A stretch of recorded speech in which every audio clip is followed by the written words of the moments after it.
Hi folks, so welcome back. So in this video I'm going to cover a company called Vintage Coffee and Beverages. ठीक है, so company क्या करता है, companies into manufacturing and processing करते हैं आपके coffee, instant coffee जो होता है, मतलब ये जो कॉफ़ी बीन्स जो अराबिटा एंड रोबस्टा जो कॉफ़ी बीन्स है, उनको they process and convert them into आपका स्प्रे ड्राइड वाले फॉर्म में कन्वर्ट करते हैं, मतलब एकदम ही पाउडरी फॉर्म में कन्वर्ट करते हैं। फिर एग्लोमरेटेड वाले सेगमेंट, मतलब थोड़ा ग्रैनुलर फॉर्म में, थोड़े पेबल्स, थोड़े पत्थर जैसा लगता है आपको जो कॉफ़ी बीन्स जो कन्वर्ट हुआ है, एंड मतलब उसमें थोड़ा टेस्ट तो गायब हो जाता है। तो ये सेल करते हैं इन फॉर्म ऑफ आपके सैशेज में, पाउचेस में, टिन्स में सप्लाई करते हैं टू अदर बिजनेसेस। तो यही उनका बेसिक बिजनेस मॉडल है। इनका मेजॉरिटी एक्सपोर्ट्स आता है, अराउंड 95-100% उनका एक्सपोर्ट में प्रेजेंस है। तो इंडिया में उतना कुछ ऑपरेशंस करता नहीं है। So I will deep dive and I will share my screen and देखते हैं कि भाई एक कंपनी में अभी कैसा आउटलुक है एंड क्या ग्रोथ ट्रिगर्स है। सो दो कंपनीज है, एक हो गया विंटेज कॉफी एंड उनका कॉम्पिटिटर जो है दैट इज सीसीएल प्रोडक्ट्स करके। तो in this video we will restrict ourselves to cover vintage coffee. तो सीसीएल प्रोडक्ट्स का भी अगर हम देखूँ ना, तो इनका भी ग्रोथ आता है, 15-20% का गाइडेंस देता है वॉल्यूम ग्रोथ का, एंड वो अचीव भी हो जाता है, बट इनको ऑपरेटिंग लेवरेज उतना मिलता नहीं है। ठीक है, तो ये थोड़ा बड़ा कंपनी है, अराउंड 14,000 करोड़ के आसपास का उनका मार्केट कैप है, 40 का पी है, एंड ग्रोथ आता है 15-20%। ये time they have grown by around 53%, मतलब बहुत ही अच्छा ग्रोथ है इनको भी। बट इनको ऑपरेटिंग लेवरेज नहीं मिला है, उनका पैट में खाली ग्रोथ है 30-35% के आसपास। वेर एज विंटेज कॉफी जो है, इनको तो ऑपरेटिंग लेवरेज भी मिलता है and they are growing at around 90-100% every quarter. ठीक है, वाई ओ वाई देखो तो इनका बहुत ही छोटा कंपनी है, 20-100 करोड़ के आसपास का मार्केट कैप है, पी ऑफ अराउंड 37। तो it is reasonable given the growth. अभी कंपनी का क्या कर रहा है, company vintage coffee, as I told, they are into manufacturing and export करते हैं आपके instant coffee, instant chicory and other range of beverages. तो इंस्टेंट चिकरी क्या होता है, बेसिकली डिफरेंस क्या है, चिकरी जो होता है उसमें वो प्लांट से बनता है। ठीक है, डायरेक्टली फ्रॉम द प्लांट, ये बीन्स से नहीं होता, कॉफी सीड्स नहीं, ये प्लांट से बनता है, चिकरी का रूट से बनता है, एंड उसमें कैफीन नहीं होता, very no no caffeine, and इनका थोड़ा स्वीट होता है, तो कैफीन नहीं होता है थोड़ा स्वीट होता है।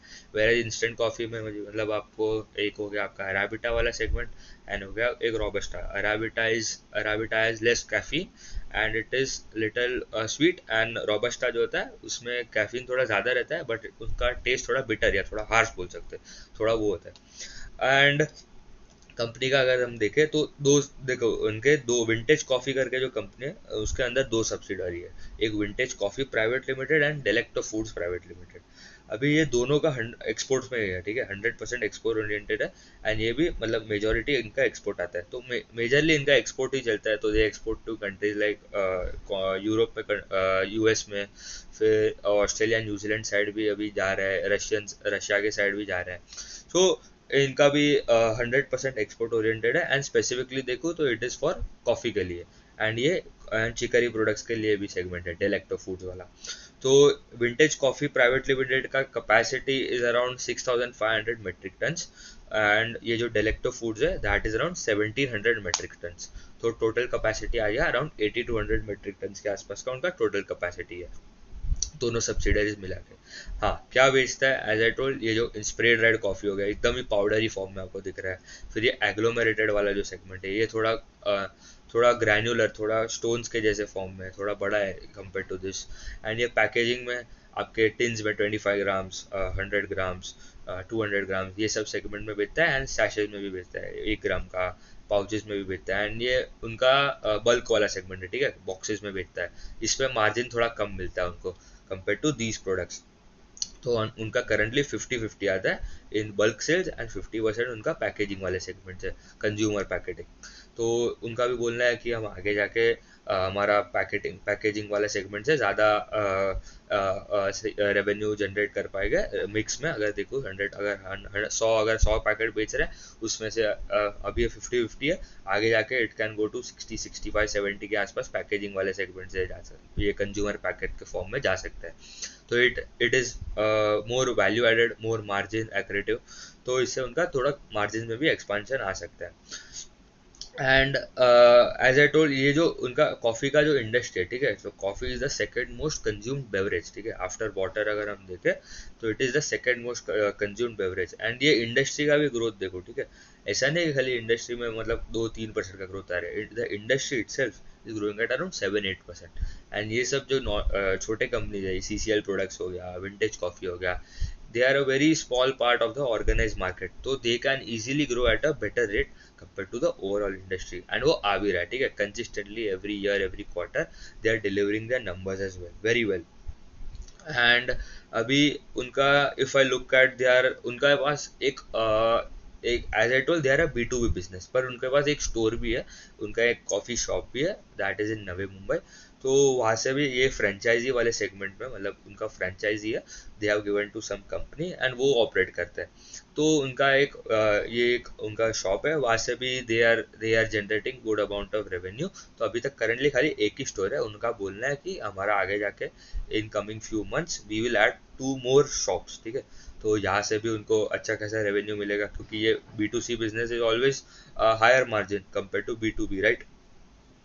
एंड उनका कैपेसिटी आ जाए तो जो स्प्रे ड्राइड एंड एग्लोमेरेटेड वाला जो सेगमेंट है, that contributes to 6500 metric ton per year का कैपेसिटी है।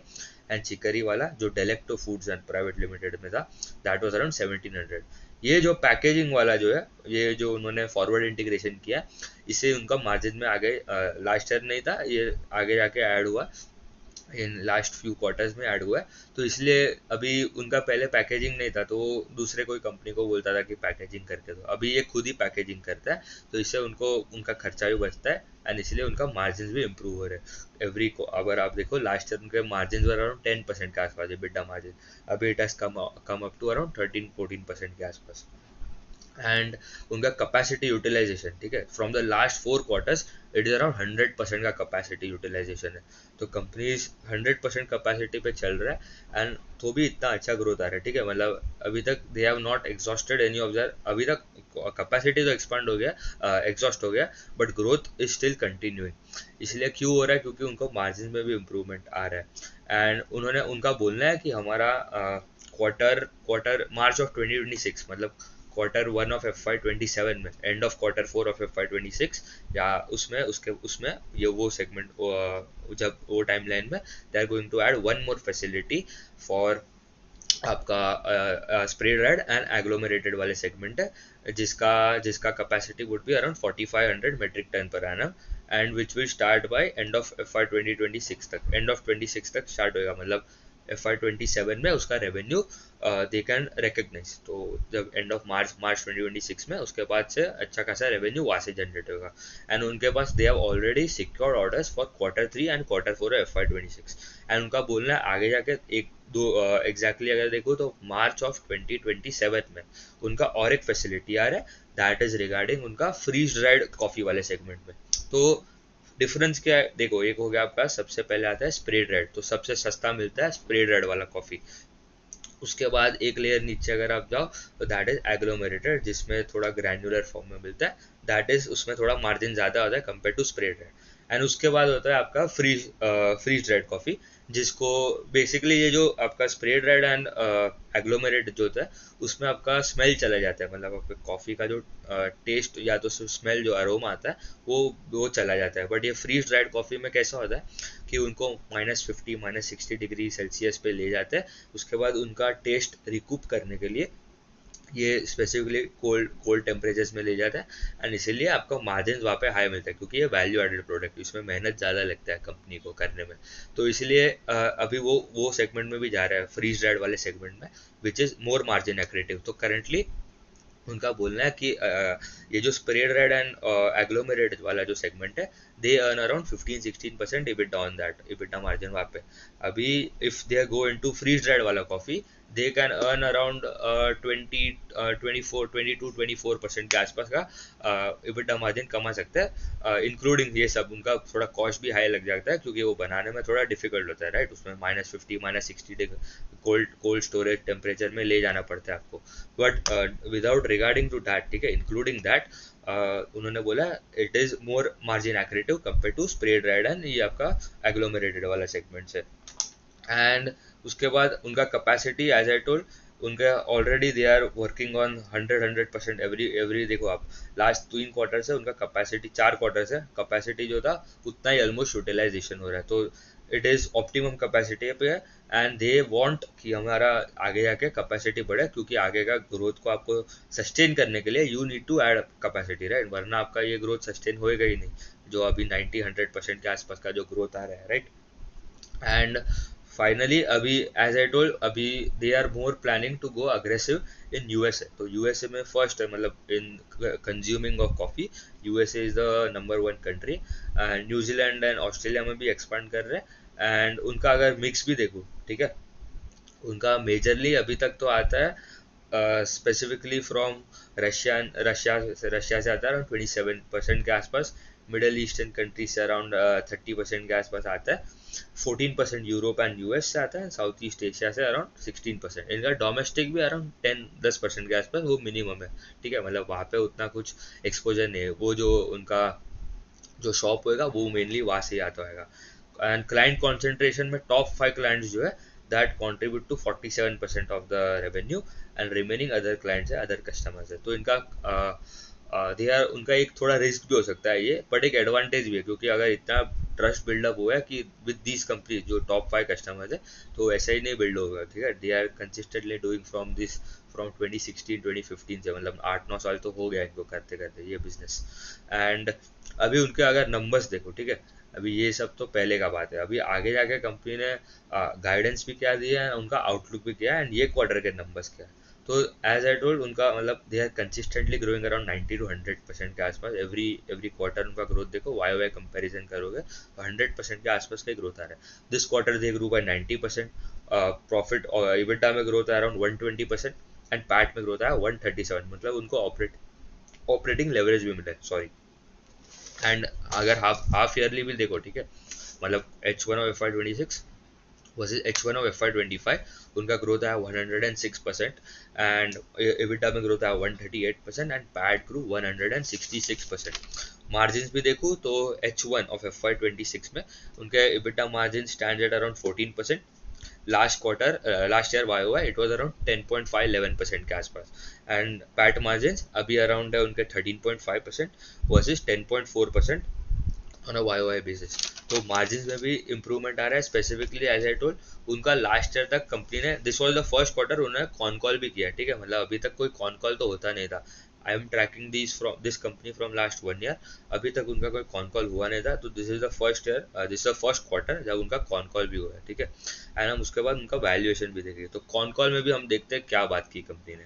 सो एज आई टोल्ड उनका कैपेसिटी जो ऐड होने वाला है, तो स्प्रेड हेड एंड एग्लोमेरेटेड वाले सेगमेंट में they are going to add around 4500 metric ton पर आना, that will be brown field, मतलब जो उनका एग्जिस्टिंग जो विंटेज कॉफी प्राइवेट लिमिटेड जो कंपनी है वो जो लैंड है वहाँ पे उसके बाजू में एक फैसिलिटी लगा रहा है, वो जो लैंड एक्वायर किया होगा वहाँ पे, तो इसलिए उनका फिक्स कॉस्ट तो सेम ही रहेगा, ठीक है, इसलिए उनको मार्जिन में इम्प्रूवमेंट भी आ सकता है। इसलिए उनका केपेक्स का अमाउंट भी 45 करोड़ के आसपास ही है, तो बहुत कम है, क्योंकि खाली एक दूसरे 2-3 नए क्या बोल सकते हैं, 2-3 इक्विपमेंट ही ज़्यादा लगाना है, and it will commercialise by March of 2026। मतलब उन्होंने बोला है कि जैसे चालू होगा ये कैपेसिटी, हमारा नेक्स्ट मंथ ही capacity utilisation would be around 70% के आसपास, एंड आफ्टर दैट मंथ वो 100% रीच हो जाएगा, मतलब ऑप्टिमम कैपेसिटी बाय आप देखो Q1 mid of Q1 of FY27, ठीक है, मतलब इट वुड बी अराउंड मई 2026 तक उनका जो ये जो स्प्रे रेड वाला जो नया कैपेसिटी ऐड हो रहा है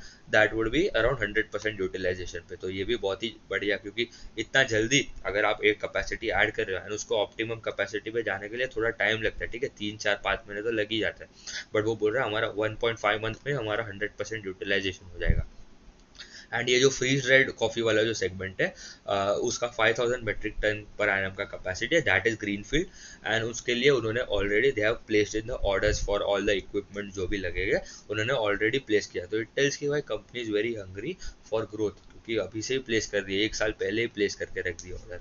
एंड केपेक्स कितना हो जाएगा, that will be around 450 crore, and उन्होंने बोला ये हमारा इंटरनल एक्रूवल से ही हो जाएगा, ठीक है, अभी जो रिजर्व्स एंड सब पड़े हैं उनके पास वहाँ से they can do this capex, तो मतलब कोई नया इक्विटी डाइल्यूट भी नहीं करना पड़ेगा, ठीक है।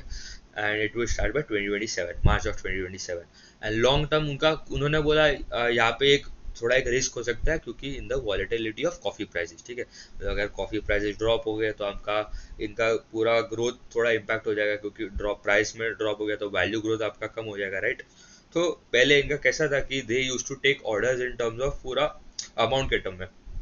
मतलब अगर ये कंपनी को कोई ऑर्डर मिलता है, ठीक है, तो कोई दूसरा कंपनी जो है दे वुड टेल कि हमारे हमारे लिए 1 लाख रुपए वर्थ ऑफ कॉफ़ी हमें चाहिए, ठीक है। बट अभी अगर कॉफ़ी का प्राइस 1000 है, तो दे वुड गेट अराउंड 100 अगर 1000 है पर लीटर, ठीक है। चलो एग्जांपल लेते हैं, 100 रुपये का प्राइस है, कॉफ़ी का प्राइस है 100 रुपीज़। कोई उनको ऑर्डर देता है, हमें 1000 रुपये वर्थ ऑफ कॉफ़ी चाहिए, ठीक है, अभी 100 रुपये जो भाव है। तो दे विल गेट 10 लीटर्स, ठीक है, 10 लीटर के एग्जांपल लेता हूँ, उनको कॉफ़ी मिलेगा। बट अभी कॉफ़ी के प्राइजेस ही, ठीक है, 100 से 200 हो गए, तो उनको पूरा वॉल्यूम कम हो जाएगा, क्योंकि उनका तो ऑर्डर खाली खाली 5 लीटर ही मिल पाएगा, करेक्ट। तो यहाँ पे एक वॉलेटिलिटी हो सकता है कि उनका प्राइजेस का जो वॉलेटिलिटी है, कॉफ़ी प्राइजेस का जो, और ये जो बीन्स का जो प्राइजेस होता है, अराबिटा है, रोबस्टा, इसका प्रॉब्लम हो सकता है। बट उन्होंने बोला ये पहले था, अभी हम लोग ऑर्डर्स जो लेते हैं that is in terms of volume. मतलब अगर आपको 10 लीटर चाहिए, 15 लीटर चाहिए, 50 लीटर चाहिए, लीटर नहीं होता है, कोई दूसरा यूनिट होगा, ठीक है, मतलब टन्स के टर्म्स में होता है, लीटर नहीं। तो वो उसके बेसिस पे लेता है, एंड ये जो प्राइस होता है it is fixed for that quarter. मतलब वो जब भी उन्होंने ऑर्डर प्लेस किया, वो क्वार्टर ही उनके उसके दूसरे सप्लायर्स को, मतलब विंटेज कॉफी कहीं कहीं से तो खरीदेगा, खुद थोड़ी बनाता है, ठीक है। They also procure from somewhere else, right. दूसरे सब कमोडिटाइज बिजनेसेस जो होते हैं दैट इज इनटू आपका ये जो कॉफी का जो इनिशियल प्रोसेस जो होता है, वहाँ से वो बाय करते हैं, राइट। तो वही दिन they place order to them, तो हेजिंग का भी उनको कोई प्रॉब्लम होता नहीं है।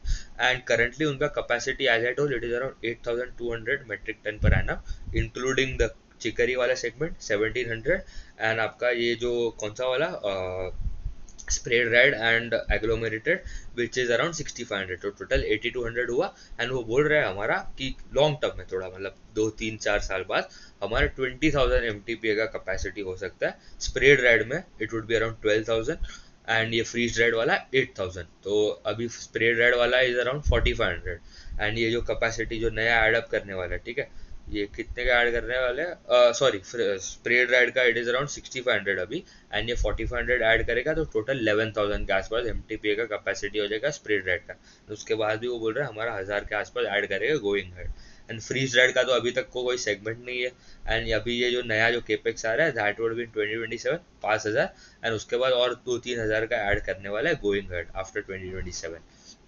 एंड एज आई टोल्ड, ये जो फ्रीज रेड कॉफी जो होता है, ये थोड़ा वैल्यू एडेड प्रोडक्ट है compare to spray dried and agglomerated. इसमें margin are around 22 to 25%, and ये स्प्रेड रेड में इट इज अराउंड 16 17%, तो मार्जिन भी इंप्रूव हो सकते हैं। दूसरा, एज आई टोल्ड, ये जो वॉल्यूम बेस्ड अभी जो कॉन्ट्रैक्ट लेते हैं, पहले वो हाफ ईयरली या एनुअली लेते थे, अभी वो वॉल्यूम बेस्ड एवरी क्वार्टर जो प्राइस फिक्स होता है, इसलिए उनको थोड़ा रिस्क भी कम हो जाता है इन देयर बिजनेस। थोड़ा रिस्क रहेगा, ठीक है, ऐसा नहीं है कि पूरा 100% हेजिंग हो जाएगा, बट मेजरली पूरा 95% उनका हेज्ड होता है। एंड ये बल्क वर्सेस कंज्यूमर वाला जो पैक है, ठीक है, मतलब ये जो कार्टून्स में जो सप्लाई करते हैं बड़े बॉक्सेस में, कॉर्यूगेटेड बॉक्सेस में, दैट इज अराउंड 50-50। एंड वो बोल रहे हैं हमारा आगे जाके कंज्यूमर वाला सेगमेंट भी बढ़ेगा कंज्यूमर पैक में, तो खुद का जो नाम लगा के जो बेचते, राइट, दिस वन, कौन सा, ये वाला जो सेगमेंट, ये तीन, अभी ये ज़्यादा पॉपुलर है, 50-50 अभी दोनों का। अभी ये बोल रहा है ये तीनों में ज़्यादा जा सकते हैं गोइंग अहेड, तो उससे भी थोड़ा मार्जिन में इम्प्रूवमेंट आएगा। एंड एज आई टोल्ड, उनका करेंटली एक ही शॉप है नवी मुंबई में, वो बोल रहा है और 2 शॉप खोलेंगे इन कमिंग 2-3 मंथ्स में, ठीक है। And outlook, as I told, H2 is always better for them. H2 is always better, कोई भी साल उठा लो, H2 मतलब Q3 and Q4 will always be better compare to Q1 and Q2। तो यहाँ पे भी उनका अगर वैल्यूएशन भी देखो, ठीक है, हम वी विल ऑल्सो सी कि उनका वैल्यूएशन कैसा लग रहा है। तो अज्यूमिंग कि उनका अभी हम पी रेशो निकाल रहे हैं एंड पेग रेशो निकाल रहे हैं गोइंग एड, तो FY25 में उनके सेल्स वॉज अराउंड 310 करोड़ के आसपास के सेल्स थे FY25 में। अगर हम देखें तो 310 करोड़ के सेल्स था, and PAT of around 40 crore in FY25, ठीक है। We will calculate 1 year forward P and PEG. And market cap अभी 2200 करोड़ है। अज्यूमिंग पैट मार्जिन उतना ही रहता है, ठीक है, अभी 13% के आसपास का जो पैट मार्जिन है उतना ही रहता है, उससे कोई इंप्रूवमेंट भी नहीं होता है, डिटीरियोरेशन भी नहीं होता। एंड सेल्स ग्रोथ अज्यूम कर रहा हूँ कि H1 के जो सेल्स है it is equal to H2 का सेल्स, ठीक है, उन्होंने तो बोला है बेटर है, but on a safer side assuming H1 sales जो अराउंड 240 करोड़ के आसपास के जो सेल्स किए थे उन्होंने H1 में, कहा गया 237 करोड़ अज्यूम कर रहा है, उतना ही सेम सेम रहेगा, तो अराउंड 480 करोड़ के आसपास का सेल हो जाएगा। तो that is also growth of around 55% on a Y basis. Extremely conservative guidance है, ठीक है, अगर हम ये ले तो गाइडेंस कोई दिया नहीं इन टर्म्स ऑफ ग्रोथ, बट अगर हम अज्यूम करें एंड पैट में ठीक ठाक ग्रोथ आ जाएगा, क्योंकि ऑपरेटिंग लेवरेज उतना मिलेगा नहीं, ठीक है, जितना ये ग्रोथ है उतना है, क्योंकि मार्जिन अगर स्टेबल, क्योंकि लास्ट ईयर भी 13% के आसपास का ही पैट मार्जिन थे। तो PAT for FY26 would be 62, 1 year forward P आ जाता है 35 for a company that is growing their sales by 55%। तो आपका पैग रेशियो भी निकाल जाता है आपका 0.63 के आसपास, which is very reasonable for a company that is growing by 50-60%। अभी बेस केस अगर 70% के आसपास का भी ग्रोथ आ सकता है, तो मतलब you can play around with this number, ठीक है, मतलब आप जितना जाओ ऊपर जाओगे उतना आपका पैग रेशियो कम होता जाएगा, जितना मार्जिन मार्जिन बढ़ाओगे उतना पैग रेशियो नीचे आता रहेगा। तो इफ आई अज्यूम 13.5% का पैट मार्जिन एंड 70% के आसपास का जो सेल्स ग्रोथ, H1 में ऑलरेडी उनका ग्रोथ आया अराउंड 106%, ठीक है, मतलब 106% का उसका उनका ग्रोथ आया फॉर H1 ऑफ FY26। तो अज्यूमिंग कि अगर 100% अगर ग्रोथ करते हैं तो आपका मतलब और चीप हो जाएगा वैल्यूएशन, एंड उनका मार्जिन अगर ले लूँ, ठीक है, 13.5 लेता हूँ, ठीक है, अगर कंजर्वेटिव बेसिस पे, तो still it is very reasonable, ठीक है, 0.2 0.3 का पैग आ रहा है with respect to PEG and with respect to sales growth, ठीक है, with respect to sales growth में भी देखता हूँ, क्योंकि थोड़े कंपनीज का होता है कि खाली उनका अर्निंग्स में ग्रोथ आ रहा है बट टॉप लाइन में कोई ग्रोथ नहीं आता, 4-5% का ग्रोथ आता है, बट पैट में ग्रोथ आ रहा है 20-25%। तो that is a wrong thing, ठीक है, क्योंकि वो सस्टेनेबल ग्रोथ नहीं है इन अर्निंग्स पैट में, क्योंकि आप कितने टाइम तक आपका खर्चा बचाओगे। तो हमें तो ऐसा कंपनी चाहिए कि जो टॉप लाइन भी अच्छा रेट से ग्रो करे एंड पैट ऑपरेटिंग लेवरेज भी मिले, मतलब मार्जिन भी इम्प्रूव हो। तो अच्छा कंपनी है, ग्रोथ अच्छा है, गाइडेंस अच्छा है, एंड ये सेगमेंट में ये जो CCL प्रोडक्ट्स करके जो कंपनी है उनका भी numbers are coming very strong, ठीक है, तो every quarter they are also delivering very good numbers. तो ठीक है, उतना ही रखते हैं, थैंक यू।